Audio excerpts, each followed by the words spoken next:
Sahana Vavatu Sahano Bhunaktu Sahaviryam Karavavahai Tejasvina Vadhitamastu ma Vidvishavahai. Om Shanti Shanti Shanti. Om Purnamada Purnamidam Purnat Purnamudachyate Purnasya Purnamada Yapurnameva Vashishyate. Om Shanti Shanti Shanti. Shruti Smriti Purananam Alayam Karunalayam Namami Bhagavat Padam Shankaram Loka Shankaram Shankaram Shankaracharyam Keshavam Badarayanam Sutra Bhashya Krutau Vande Bhagavantau Punah Punah. Ishvaro Gururatmedi Murti Bheda Vibhagine Vyomavad Vyapta Dehaya Dakshinamurtaye Namaha. Shanti Mantra.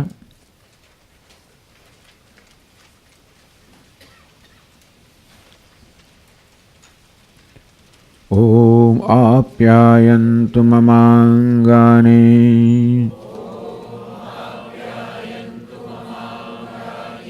Vak Pranaschakshushrotramatho Balamindriyani cha sarvani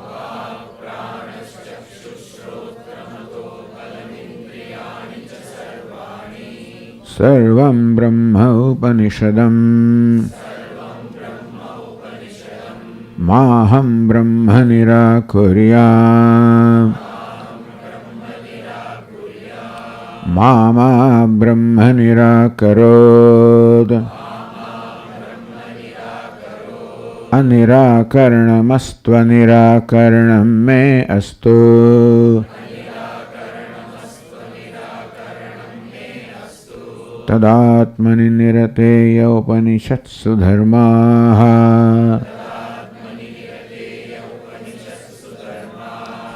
Te mai santu, te mai santu.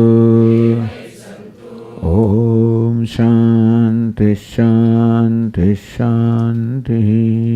Om Shanti Shanti Shanti.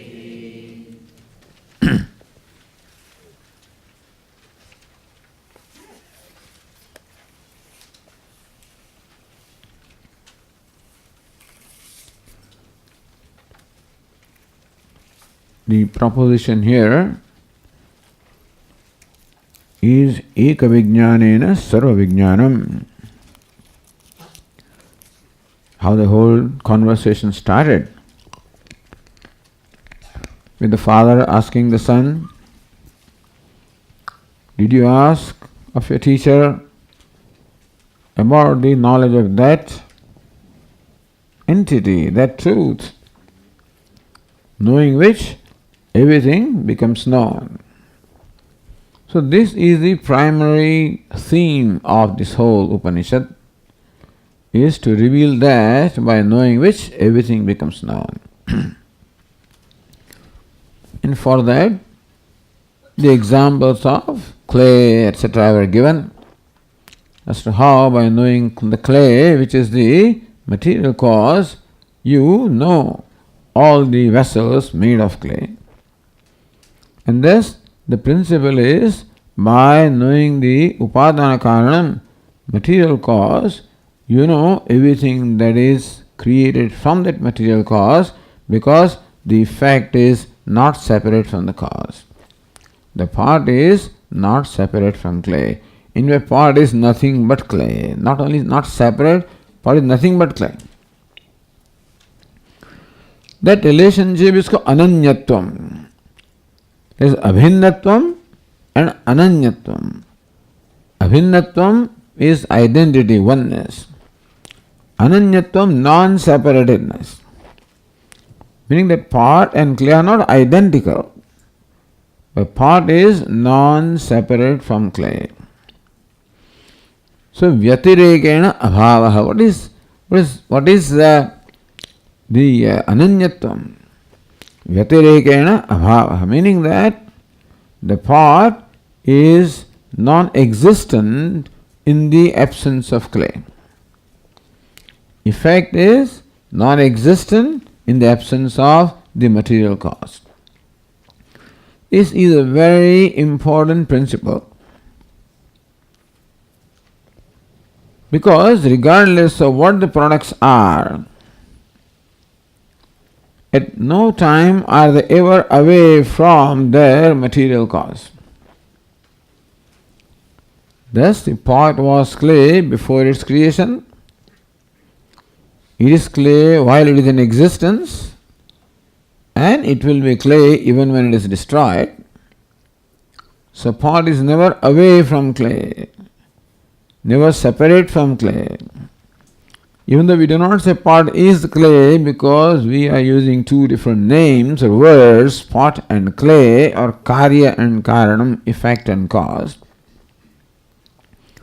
Inasmuch as two separate words are used, therefore we would accept some kind of a difference between the effect and cause, between the pot and clay. But that is a difference that does not create any duality. That difference does not create duality between the pot and clay. Pot is always non-separate from clay. And therefore, and clay, pot is nothing but clay, really speaking. Therefore, knowing clay, you know the essential nature of pot. Keeping this theme in mind, Upanishad now proceeds to show how just as pots and pans are created from clay, so the universe, again we were told that these pots and pans are nothing but name and form, nama rupa. The universe also is nothing but name and form. Therefore, the example of pot, clay and pot applies very well. That just as the various vessels made of clay are nothing but name and form superimposed upon the clay, so also the universe is all names and forms superimposed upon its material cause. What is the material cause? Sadeva Somya Idamagrasi. All this universe was, before its creation, nothing but Sat or existence. Ekameva Dvidiyam. What is the nature of existence? It is one without a second. Meaning that before the creation of the universe of names and forms, there was nothing but Sat. And then, if the whole universe came into manifestation, since only entity that existed before the creation was Sat, so you would say that Sat alone has become this universe. Like clay alone has become all pots and pans. But there cannot be becoming, in as much as becoming involves change or modification. And when Sat is one without a second, it is limitless. It is without Vishesha, meaning without any qualification, unqualified existence. It becomes qualified existence.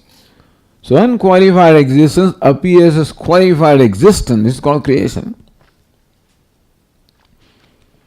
And then, that being the case, what is now also is nothing but Sat. Except now Sat appears to be possessed of names and forms, or Sat appears to be mixed with names and forms, or names and forms are superimposed upon Sat. So what is now also is only Sat. But then what about all these names and forms? They have no essential reality. Vacharambhanam vikaro namadhyam. The names and forms and functions which make up the universe has no essential reality. Understand that all of this is said to help us gain the knowledge of Sat. It is not to condemn the world, not to brand the world as having, is nothing there. When what is mithya, so that is mithya, that can be dropped. Because mithya is that which is alright if it is there, is alright when it is not there. Because its by being there does not create any difference in the basic material cause. Meaning that by letting go of what is mithya, you do not lose anything. See, by letting go of something, you lose something, then you won't let it go. And Vedanta would not want you to let go. Vedanta would not want you to let go that which is useful. But you may think it is useful, and it may not be useful. And by calling something useful, in fact, it has become a burden to you. If that's the situation, then letting go makes sense. Letting go does not make sense if I'm going to lose something by that. Although when we let go something, it is a painful process. What creates pain in letting go is attachment. The false value that I had attached to that. I looked upon that as a source of success when it did not have. I looked upon that as a source of security and happiness which it did not have. And so what creates pain in letting go looks like I am letting go of some source of happiness or source of security. That is what makes it painful. But if I realize that it was only a notion, illusion on my part that I looked upon something as a source of happiness or security or success, then there is no difficulty. So reason why Vedanta presents this prakriya of Satya and Mithya is that Mithya does not add anything to Satyam. The whole world of pots and pans do not add anything to clay as far as the reality is concerned. Don't tell me about usefulness. So our attachment is because of usefulness. But Swami, what about filling water? So that is where attachment comes. By judging something on account of usefulness. But if we stick ourselves to simply the reality of the things, which is what matters. Because their usefulness is something relative, it's temporary, it's conditional. Something is useful only under certain conditions, not always. But truth is unconditional, is always true and complete unconditionally. Therefore, this usefulness, which is called vyavaharika, which is the transactional reality for our giving and taking, etc., has its own place in life. We don't say the world has no place in our life. But we should give it the place that it has. When you give it a place which is greater than what it is, then it creates problem. When you give it place which is less than what it is, also creates a problem. Understand what things as they are. To help us let go of the entire universe is the whole purpose of describing universe. So that we can see the identity with Sat, which is our true nature. So only intention of the Upanishad is to help us recognize who we truly are. Because as we will see now, because of ignorance, there are all kinds of misconceptions about my own self, which is what causes suffering. And so, all the intention is to make us free from suffering and own up our true nature, which is happiness. then you do what you want to do. But this is the purpose. Suffering is on account of giving reality to what is mithya, and release is by recognizing mithya as mithya, that's all. Nothing is to be done. What is falsely understood has to be truly understood. So in that light we saw last evening how the Devata, that Sat, as the Aikshata, it visualized, deliberated, may I become many, may I be born. And that's how the three elements, the fire, water and earth, which also can stand for five elements, were created. Not really created. It is not that clay creates a pot. Clay only appears as pot. That's creation is. Not that pot is something separate from clay. When you say that clay created the pot, it means that clay became pot. No, clay appears as a pot. So when we say element fire is nothing but Sat or Satchidananda appearing as fire. And Satchidananda that now appears as fire further appears as water and further appears as earth, from which the whole universe of names and forms is made. So it will be further described. So now three elements are created: fire, water and earth. And remember that fire is red in color, water is white in color, earth is dark in color or black in color. Now having created the three elements, how the creation proceeds further. So this has its own prakriya of creation. This ChhandogyaUpanishad describes creation in its own way because it has a purpose. What is the purpose? To make us know Brahman, to help us recognize identity, to help us understand that by knowing one thing you know everything. So with that purpose, the whole prakriya is there. Every Upanishad begins with a purpose and unfolds things to serve that purpose. You follow? So purpose is one, but still Taittiriya Upanishad also wants us to recognize that you are Brahman. But knowing self as Brahman, you attain limitless. So it adopts a prakriya, panchakosha viveka, etc. Mandukya operates a different prakriya. Avasthatraya viveka. Every Upanishad is unique in that sense that helps us to arrive at the truth, in a different way. So there is an agenda. It starts with an agenda. What's the agenda? By knowing one thing, everything becomes known.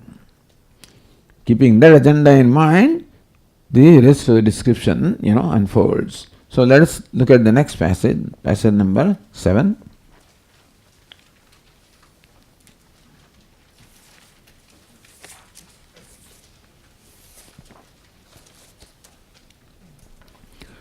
So remember that now we are told the three elements are created, meaning that all what we call insentient things are created.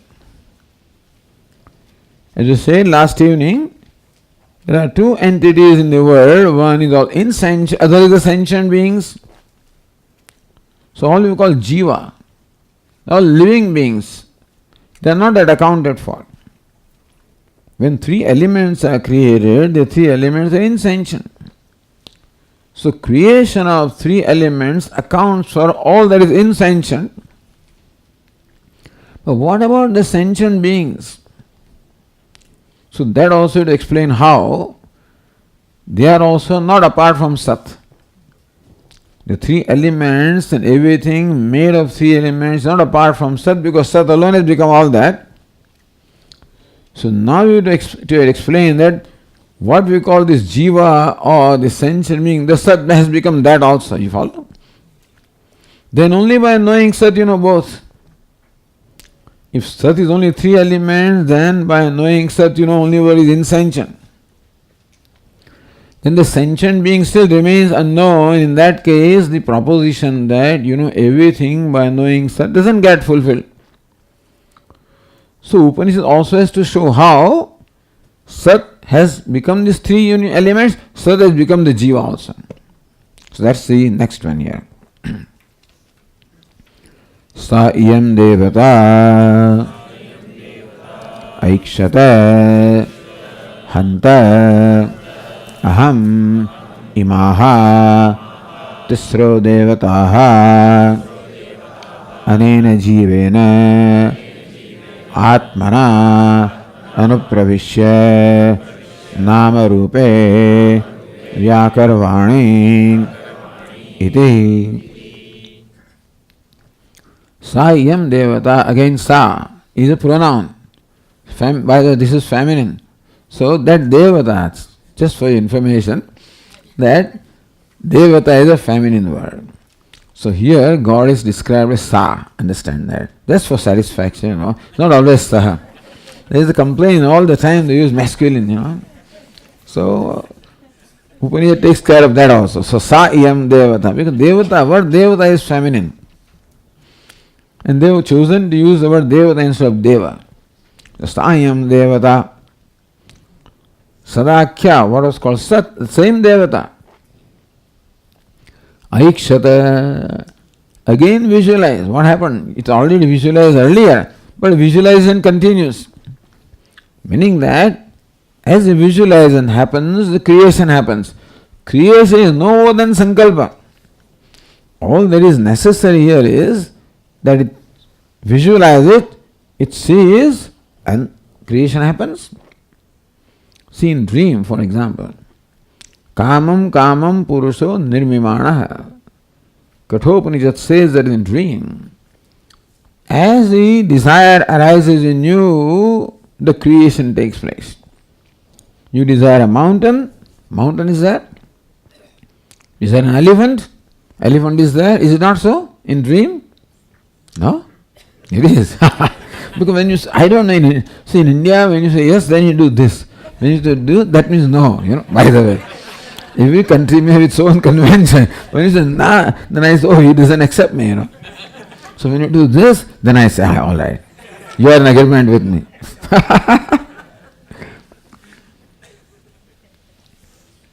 Somebody did research, and in South they do it differently, in North they do it differently, and then so you have to know what exactly all these gestures mean,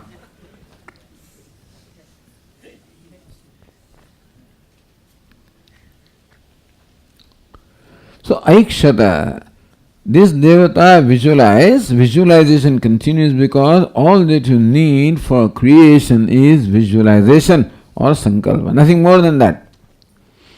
Otherwise you'll need a whole machinery and stuff like that.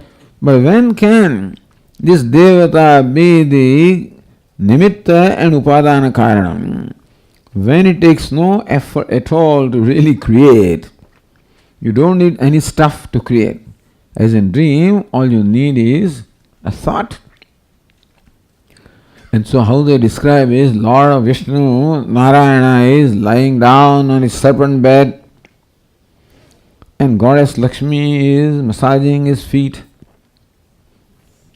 Whether you like this picture or not, all the time, why Lakshmi should massage the feet? Don't ask me those questions, The Swami does Narayana massage her feet, someday that may be inside, we don't know. Outwardly this is like this. It may very well be. Then internally he may be massaging her feet, we don't, which always is the case. But outwardly it's like this. That she is massaging his feet. And Lord Narayana tells her a story. He says, yes. He says something? Yes. As he says, things were created. Nothing more than that is required. Because sankalpa srishti, from sankalpa, from the very thought, the creation takes place. Therefore, aikshata, all that is needed is to visualize in the mind. You have the picture, it just becomes the outward creation. So that visualization, the sankalpa continues. Having created the three elements now, what next is to be done? Hanta, let it be. Am imaha tisraha devataha Anena jivena atmana anupravishya. See the translation. That deity which is such, now which has created the three elements. So, visualize, did sankalpa. Hanta, let it be. Now, imaha tisroho devata anupravishya, by entering. Now, three elements are called three devatas again. So many devatas are there. What is first devata? Sat is the devata. Now these three elements, fire, water, earth, are also called devata. Why? Why should they be called devata? Because she alone is there in that form. Understand? That devata, namely Sat, alone is in this form. Therefore, he says, now what should I do? I will enter these three devatas. So, anupravishya, entering imaha tisraha devataha, these three devatas, these three gods, the three elements.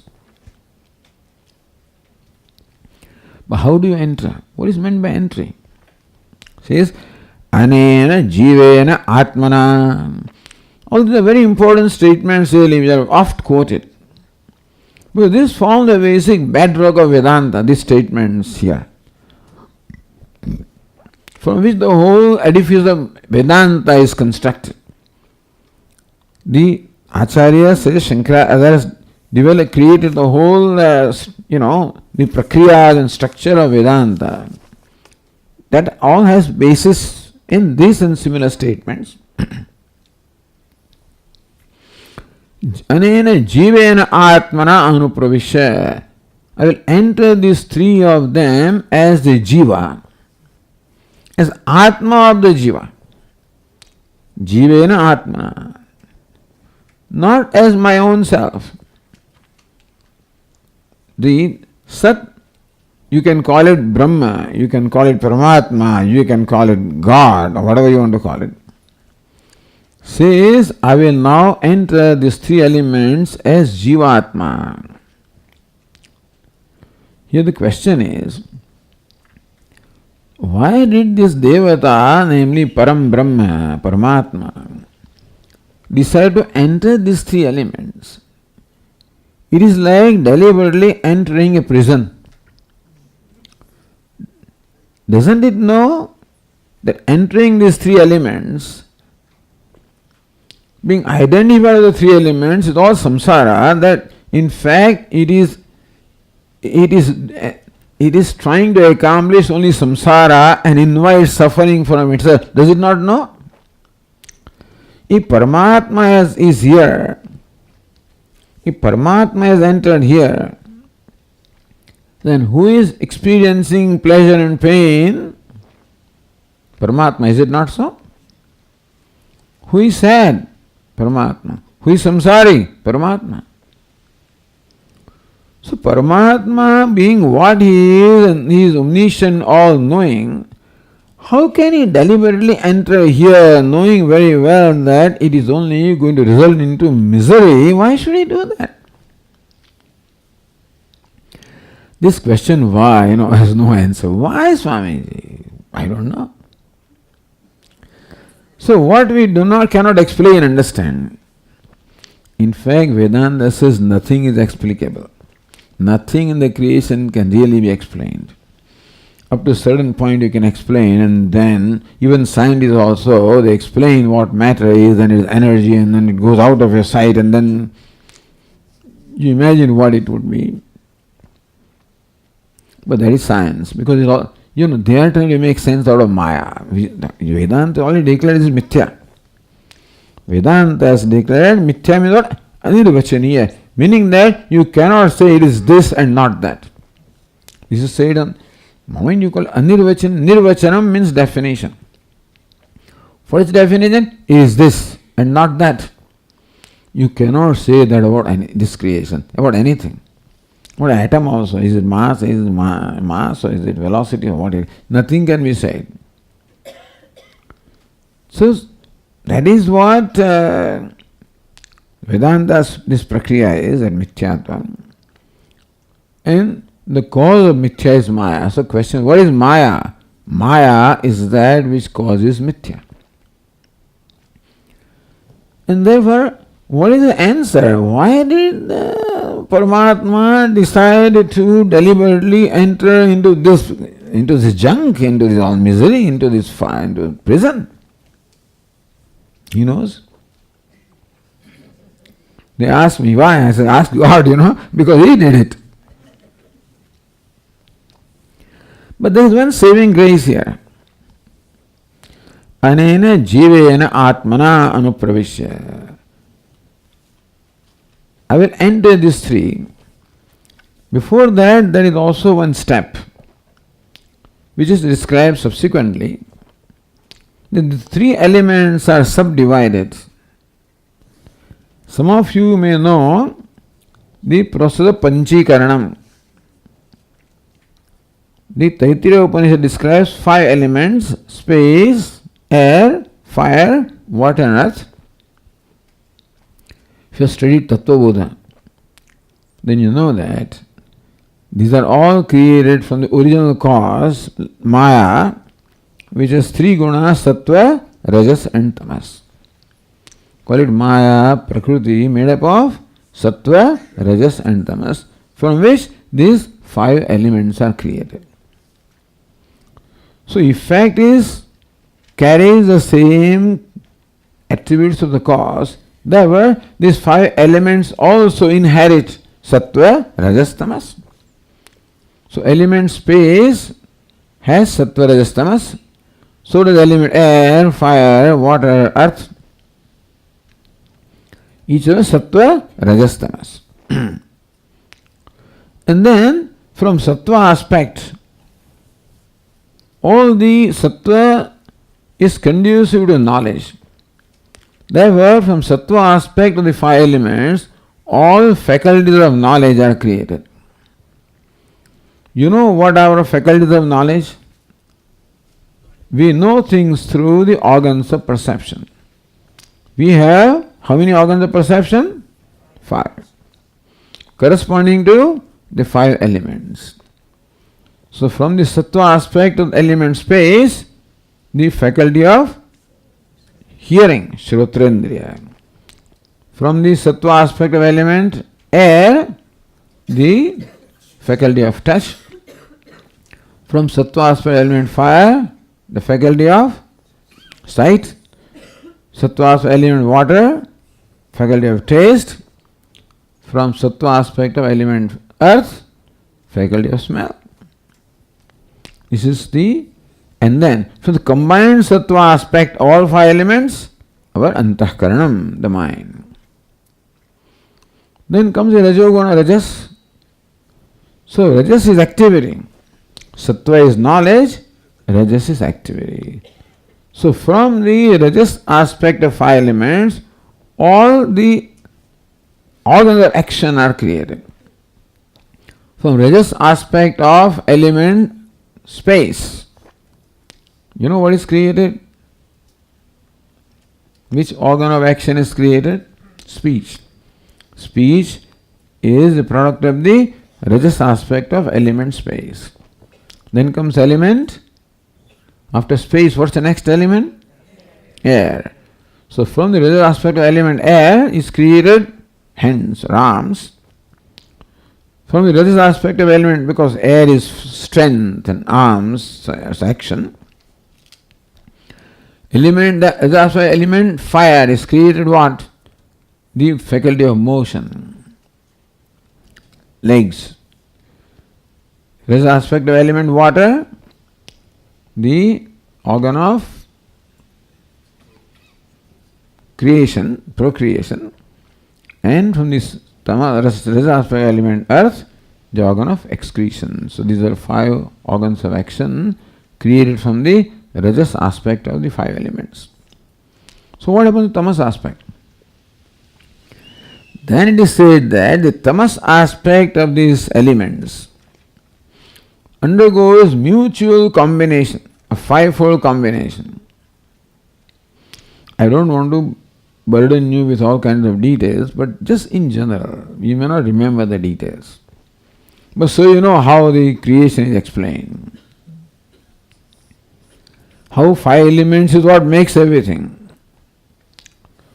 So now, still all these elements are in the subtle state. When these elements are first created, they are called tanmatras, meaning that they are in pure state, subtle state. But how about this gross? So our subtle body is created from the subtle aspects, sattva, rajas, of these five elements. How about the gross body is created from what? And the gross objects from the tamas aspect of the five elements. So what happens, as I explained, the tamas aspect of five elements, they undergo a combination and become fivefold, called panchikaranam. So you take element space, divide into half, two halves. Second half divide into 1/8 each, and then distribute to others. So thus we have the combination of five elements in which every element is 50%, and other four elements are 1/8. How many percent? 12.5%. Half and 1/8 of each. So when you say element space, supposedly it is space, half, and 1/8 of air, fire, water, earth. Element air, the gross element air, has half of the air, 1/8 of the other four. It's called Panchikaranam. This Upanishad has only three elements. So it's called Trivritkaranam. It stands for Panchikaranam, but Trivritkaranam is threefold combination. In that case, you'll have element fire, half element fire, 1/4 water, 1/4 earth. Half element water, 1/4 fire, and 1/4 earth. Then earth, half element earth, 1/4 fire, 1/4 water. Right, very good. So each element does all the three, but it is called by the name of that which is predominant part. You follow? Otherwise, what name will you give? All of them contain all the three. But the name fire is given because fire is a predominant element in that. So this is what is done. And now this Devata says, let me enter into this. Anena jivena atma anupravishya. May enter these elements now. Same elements, fire, water and earth. Except now fire is what? The grossified fire, grossified water, grossified earth, in which now there is intermixture of other elements also. That's what creates the gross world. I will enter them as Jivatma. This is a dangerous thing. Why did God do that? I don't know. This is where samsara began. Up to then it was okay. Samsara began when somehow there was this sankalpa or this kind of a resolve or a thought or the idea that may I enter into these three elements as Jivatma. Entering itself is not bad, really speaking. You know something, this is like an actor deciding to enter a costume. The actor himself is a wealthy person, maybe a billionaire, and decides to enter a costume of a beggar. All right. So you may ask him, why do you want to become a beggar? But he doesn't become the beggar. By entering the costume of beggar, he does not become the beggar. It's a play, isn't it? So a play, this is all right. Only problem comes is that this person actually entered the costume of beggar for play, and then what happened? He became identified with that. That is where the problem came. So Vedanta talks of ignorance as a basic problem. This ignorance has two aspects. One is called avaranam, other is called vikshepa. Avaranam means veiling, vikshepa means projecting. What it means is that when this actor identifies with the costume and thinks that I am a beggar, then he really thinks that he is a beggar. So when this notion I am a beggar is created, there are two elements there. One is he does not know that he is an actor, the wealthy person. That's called avaram, ignorance. It doesn't stop there. On the other hand, he takes himself to a beggar. This is called viksheva. Not only do I not know that limitlessness is my nature, but then I take myself to be a limited being. This is the problem. This is called adhyasa. In Vedanta, you call it superimposition or adhyasa. Comes from identification. Taking something else to be myself. Like that actor taking the costume to be himself and thinking that I am beggar. He thinks in his mind. Now understand that to suffer as a beggar, you don't have to become beggar, you have to think that you are a beggar. Understand this. For this person now to feel miserable, deprived, poor, impoverished, helpless, he doesn't have to become beggar. All that is necessary is for him to think that I am a beggar. Is it not so? This is Vedanta. Vedanta says that just because I am suffering doesn't mean that there has to be a real cause for suffering. Now this fellow is weeping, crying, begging, feeling helpless, feeling insulted, is miserable. Who? This beggar. Who is he? The millionaire, billionaire. So for him to suffer a sense of impoverishment, I have nothing, I have no food today, I am hungry, nobody cares for me, etc., etc. And thus he feels miserable. Not because he is a beggar, but because he thinks that he is a beggar. If a real beggar suffers, it is understandable. But a person who is a non-beggar, meaning what? Who is opposite to the beggar, who is a billionaire, when he suffers. So this is the Vedanta's explanation of all sorrow in our life. This is what explains the cause of samsara. Anupravishya may enter these three elements. From three elements the body and the upadhi is made. Three elements, five elements. So from the five elements our body, mind, sense complex is made, as we explained. From the sattva aspect, organs of perception and mind. From the rajas aspect, organs of action and prana. Tamas aspect, this gross body. So those three elements or five elements have undergone transformation to become this upadhi. This is a costume. Similar to the costume of an actor, this is no more than a costume. And when this Devata, this Param Brahma or Paramatma or Sat says that let it be that I enter, that even a king also can say. King also can play a role, he can, it is will. Is it not so? Why should you? King is free to do what he wants to do, and therefore he wants to play, let us say, participate in a play, and he can become a beggar also. Because he is free to do what he wants. Similarly, this Devata also is free. And that there is nobody to ask him, why do you do that? He is just free to do what it wants. And therefore, this costume is all ready from those three elements or five elements. We will confine to three elements here. But you understand five elements in your mind. Because three elements may not explain everything. But it explains what this Upanishad wants to do, by the way. As we will see further. And so, this costume is created. What is meant by entry now? That's another thing. This pravesha or entry is a very important concept of Vedanta or Upanishads. But how do you explain samsara? How do you explain that Paramatma is suffering from samsara? So when Upanishad says you are Brahman,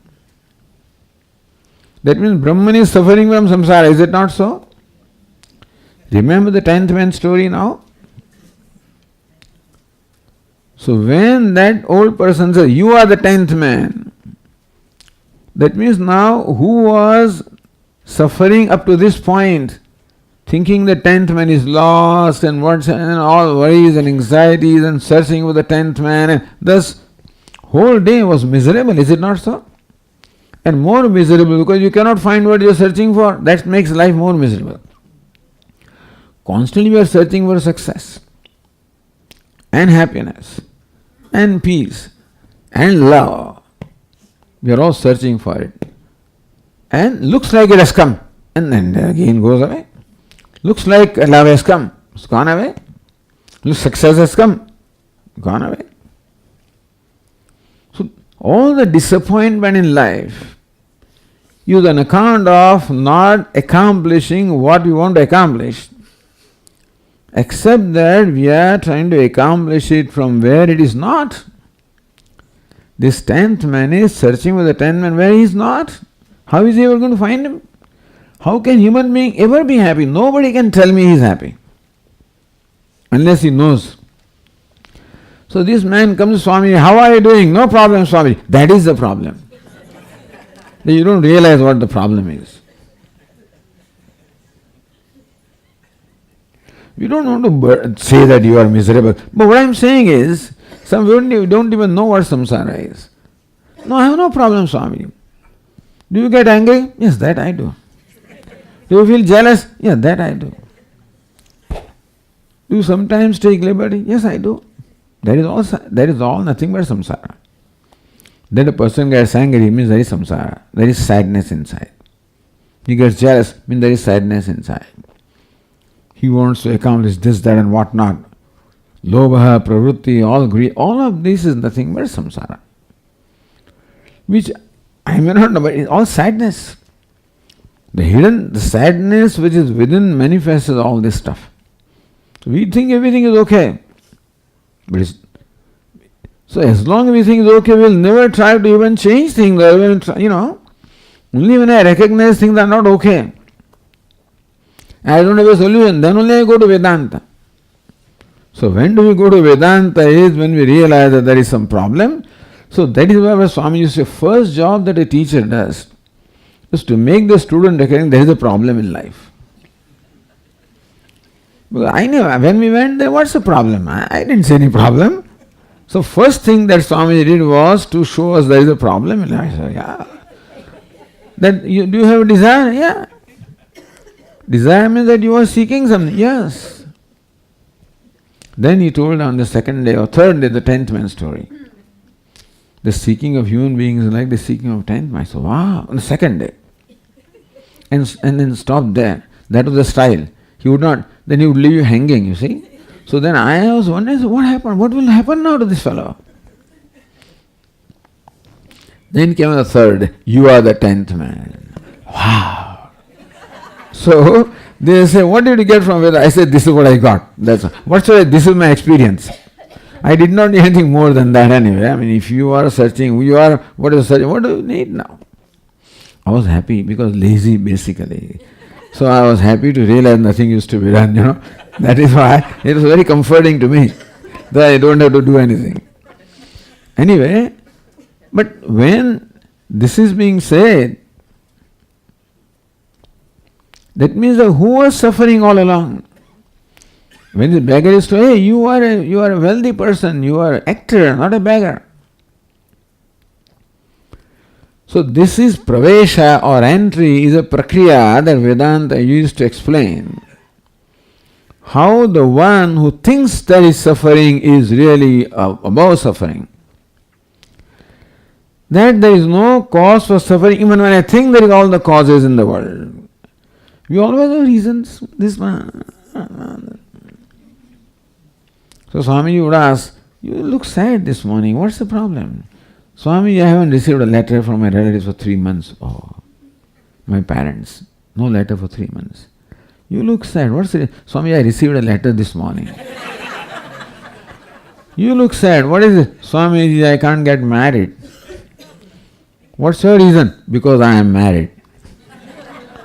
Why are you sad? No children, Swamiji.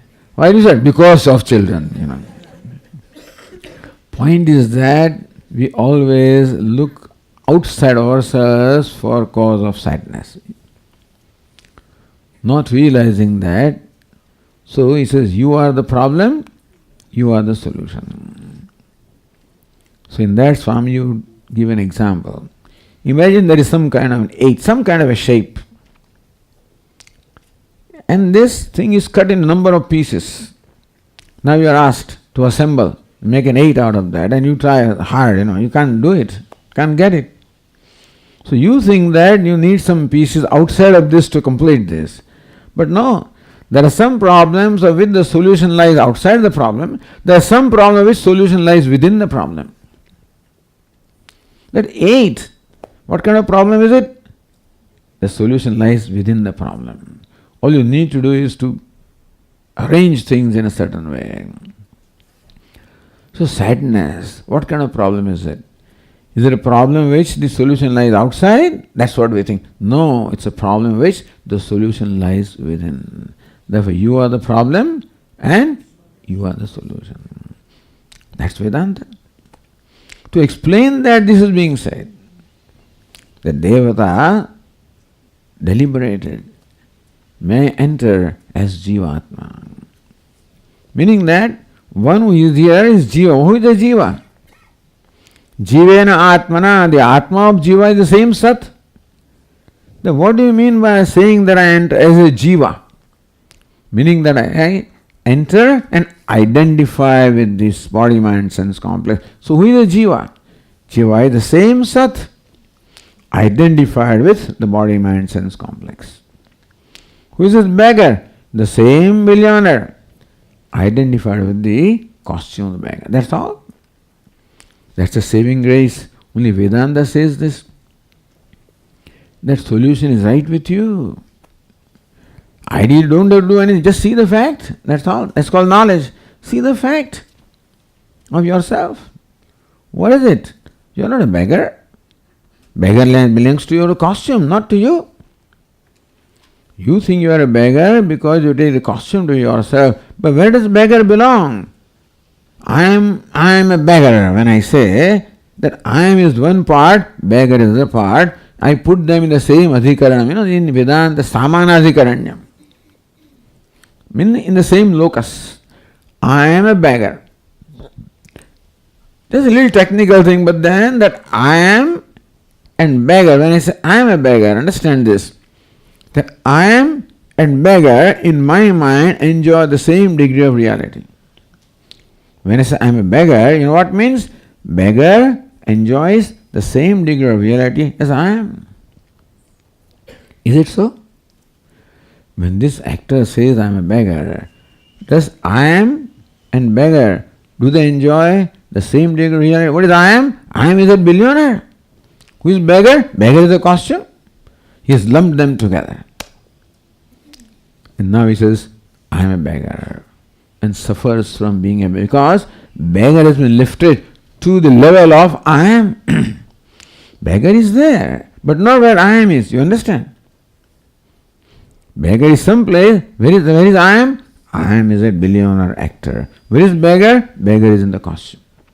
When I say I am beggar, that means that I am raising this beggar to the level of I am, or I am lowering the I am to the level of beggar by equating the two.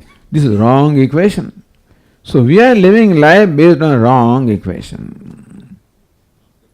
So right equation, you are Brahman. So that is, the equation is changed.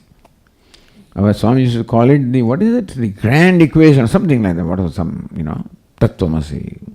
Anyway, because we have an equation in life, therefore equation is necessary. This is the wrong equation. What is it? I am a Jiva. Meaning, I am the one, I was born, I am growing, I am getting old, I am going to die. I am limited, insignificant, one among many. Swamiji, nobody bothers about, nobody cares for me, nobody asks me. Millions of things. If they start asking you, then also you have other complaints. Too many people are asking me, Swami, what should I do? How to handle? If they ask, then also problem. Don't ask, then also problem. If they honor you, then also problem. Because what to do with the honor now? How to own up that honor? It's a big burden. They don't honor, then also problem. Honor, everything is a problem. Or I can convert everything into a problem. Because basic problem is here, inside. So because basic problem is centered upon I transform everything into a problem. We have to understand problems in this manner. That's the only way that we can become free from that. It is not that by changing something that problem will be solved. Its face will change, that's all. What we do is we go from one situation to another, hoping that we'll be free. But as long as this same fellow comes there, he'll do the same thing there, isn't it? The fellow who converted this situation to a problem will convert other situations, because that is his nature, to convert a situation to a problem. So understand the profundity of Vedanta, the simplicity of Vedanta as well as profoundness of Vedanta. Very simple. If you understand where the problems are coming from, there's no reason to any Nashochanan Vashochastvam. Arjuna, you are grieving for no reason at all. Grieving for whom? Grieving for what? There's nothing in the universe that deserves to be grieved for. Everything is. You are grieving for Bhishma and Drona. They are not grieving. You think that what will happen when they die? They don't care. It's all your imagination, your projection. Anyway, so this is what Vedanta is. And to explain the samsara, this way it is explained. This Devata said that I will enter as Jivatma. So what is the entry? And a lot of discussions are there. In Taittiriya Upanishad, there's a long discussion. But there also is Praveshakam. Tat Suštva Tadeva Praveshada. Similarly, Praveshakam is Taittiriya Upanishad, Brihadaranyaka Upanishad, this Chandogya Upanishad. It's called Pravesha Shruti, meaning Shruti means statement of the Upanishad which talks of Pravesha or entry. It cannot be entry like Devadatta entering a house. Entry in a primary sense is not possible, because entry is when Devadatta enters a house. When can Devadatta enter a house? When he is not already in the house. Is it not so? Devadatta can enter the house when he is not already in the house. But can you say that space has entered this pot? Imagine. Space decided, may I enter this pot? What do you mean? The space existed before pot was. Space is within the pot, already there when the pot is. So space is already in the pot, is not so? And still space says, may I enter the pot? Let it be that I enter this pot as a Jivatma, as pot space. What is Jivatma? Pot space.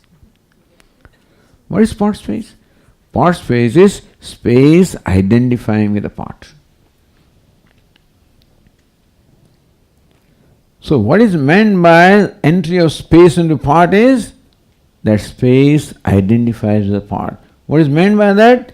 The space thinks that I am confined to the pot. That's called pot space. Is there a pot space? Is there such a thing as pot space?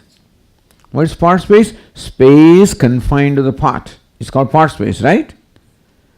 And then another little thing, whatever you call it, another space. As many enclosures are there, this is called matha, mathakasha. This is called matha. Matha means a hall or, mathakasha. Ghatakasha, patakasha, mathakasha. Ghatapata matha. I told you the other day, So this is what Vedanta, Ghatapata matha, then tuck, tuck, tuck, tuck, tuck. And then these are so fast that you lose track of things. Because this class is simple, but when you go to real scholars and things like that, when they talk, your head goes round and round, Anyway, but what is meant by the space entering the pot? It's already there. Jivena Atmana, the space says, may enter the pot, my space, enter the pot as pot space. Meaning that, he will identify with the pot. What is entry of the space in the pot? identification of space with the part. And now a notion is created that of part space. Space thinks that I am just confined to the part. Then what? Then this little thing, this space thinks I am confined to this part. So one part space, other part space A, in Swamiji's words, part space B. Now when they come, confront each other, then what will happen? These fellows think I am just insignificant, little, so small I am, look at how lucky this is, how big it is, I wish I was like that. When two things are there, they will always compare. Assuming there is a human brain, other than human being, nobody compares, thank God, so there is no samsara. Jealousy is only human being. The human being compares. So if this thing had our Swami said, if it had a human mind, it would be a samsari. But nobody is human mind, thank God. So dogs and cats are not samsaris, understand? They don't have sadness. They don't have depression. They don't suffer. Unless we make them our pets and then we infuse our qualities in them. And then our pets have depression. That is understandable. But street dogs have no depression,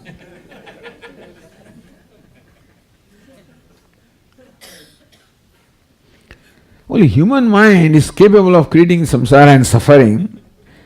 That is the kind of thing. Why, Swami? That's it. I can give you the prakriya of how this happens. Avarana, not knowing the true nature of the self. The space doesn't know that I am limitless, I am all pervading. And vikshepa, that I am just confined to a part. Then there are how many spaces there? Countless spaces. One space divides into countless numbers. Indivisible divides as though, is it not so? Spaces cannot be divided. But fields I am divided. You don't have to really divide it. You don't have to become a part space. Just think that I am a part space. That is enough to make this space miserable. Because the vast, all pervading space, think that I am confined to this, you can imagine. It's just miserable.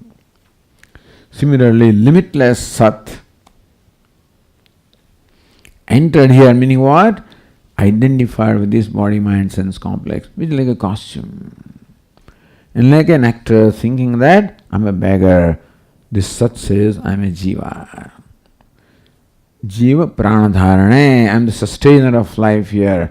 So two things are there, that on account of Sat or Brahman or consciousness entering as though here, this body became sentient. So that's the view of sentient beings.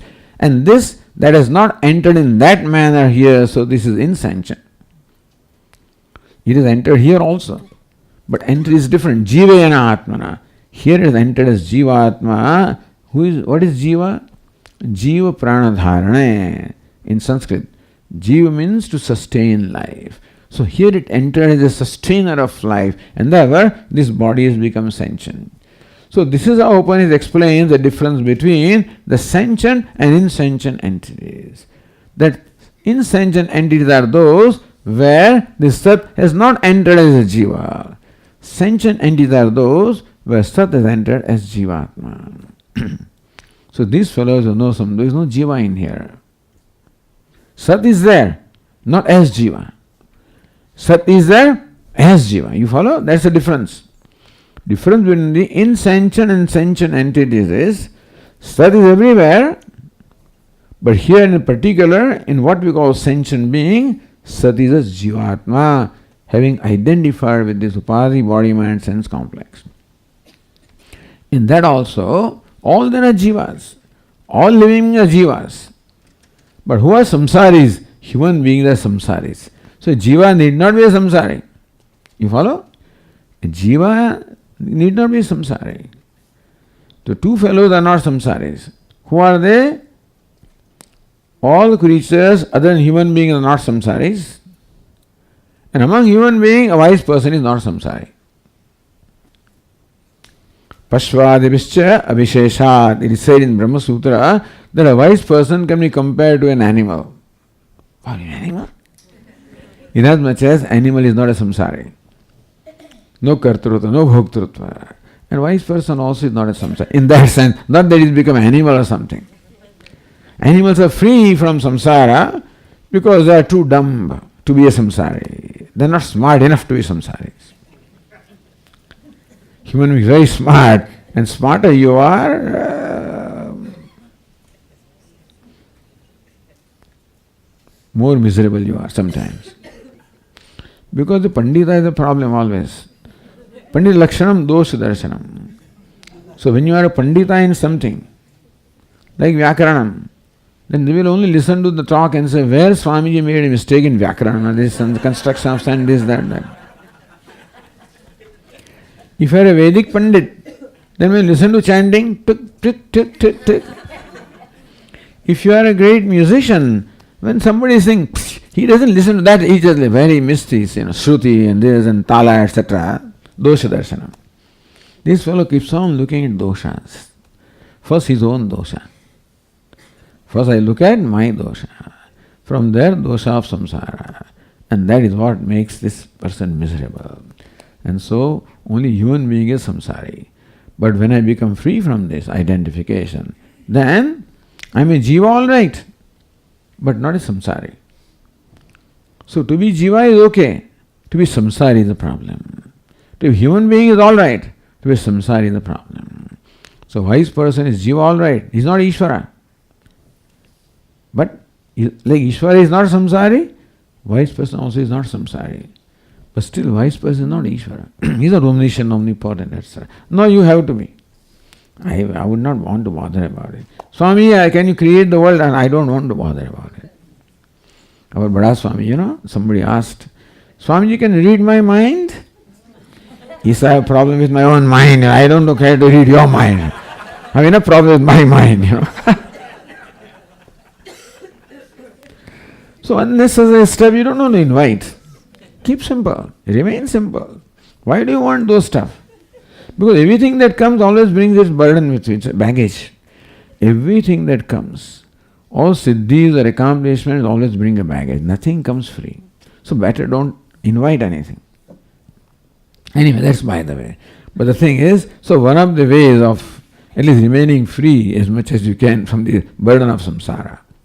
So this is how, in these passages, Upanishad explains the samsara, how samsara came about. We'll continue.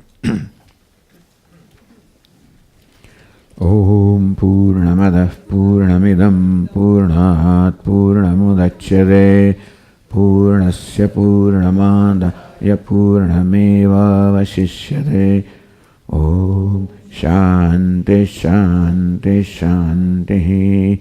Shankaram Shankaracharyam Keshavam Vadarayanam Sutra Bhashya Krutau Vande Bhagavantau Punah Punah.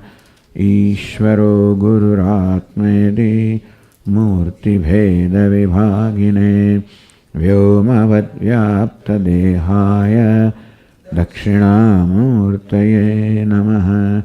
Om Shanti Shanti Shanti. Hari Om. Shri Gurubhyo Namaha. Hari Om.